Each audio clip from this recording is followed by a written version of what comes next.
Welcome back. I call this deck Helpoemer Hand Control. It is named after the eponymous level 5 Dark Fiend, Helpoemer. Helpoemer has 2000 attack, and when it has been destroyed in battle and has been sent to the grave as a result of it, it cannot be revived from grave. And as long as Helpoemer remains in the grave thereafter, the opponent has to discard a random card from his hand after each of his battle phases.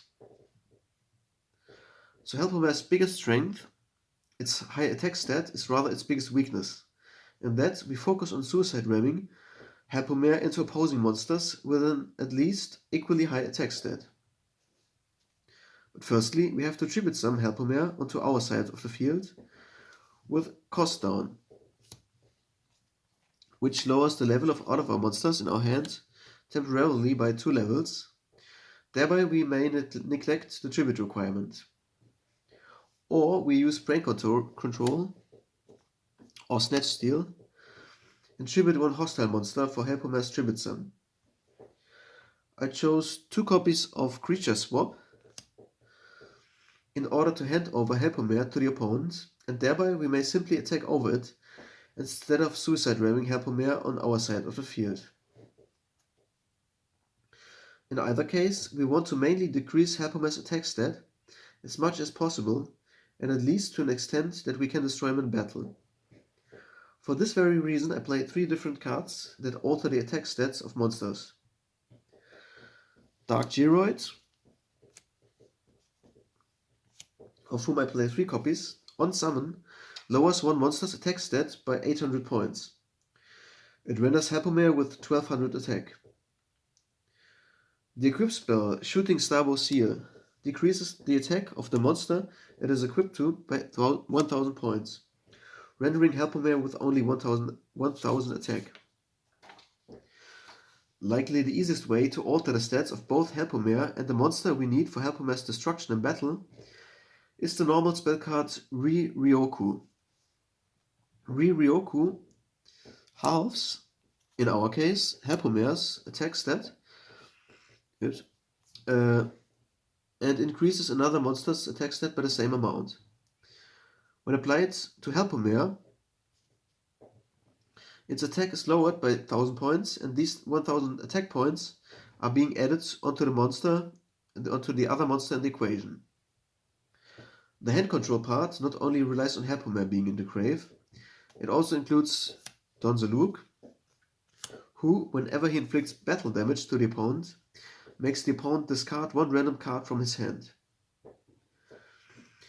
Since Zaloog is a warrior type, we may integrate a small warrior toolbox engine with the addition of the Warrior Lady and 2 copies of Reinforcement of the Army to search either Zaloog or the Warrior Lady. Mystic Tomato is played at 3 copies in this deck so as to float into Zaloog, Dark Jeroid, Sangan or Spirit Reaper.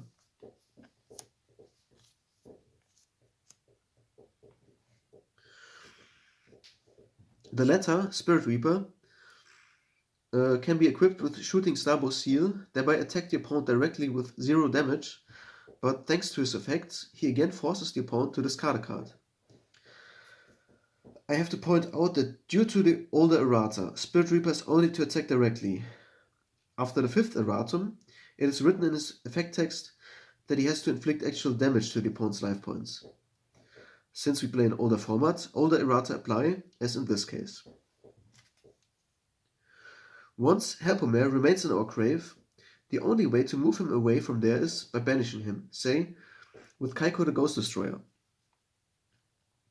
Ironically, Kycoo on our side of the field protects all cards in both players' grave from being banished by the opponent. Hence, I opted to play 2 copies of Kycoo in this build. As we play only 3 copies of the same trap card, that is Royal Decree, to protect or Helpoemer from opposing Ring of Destruction, Torrential Tributes or Mirror Forces, I decided to also play 1 Jinzo alongside Royal Decree. Last but not least, I play the staple spells Heavy Storm, Mystical Space Typhoon, Premature Burial, as well as the Trinity, being Pot of Greed, Graceful Charity, and Delinquent Duo. That's it for the stack profile. I hope you all enjoyed it. Thanks for watching, and until next time, your Retro Expert.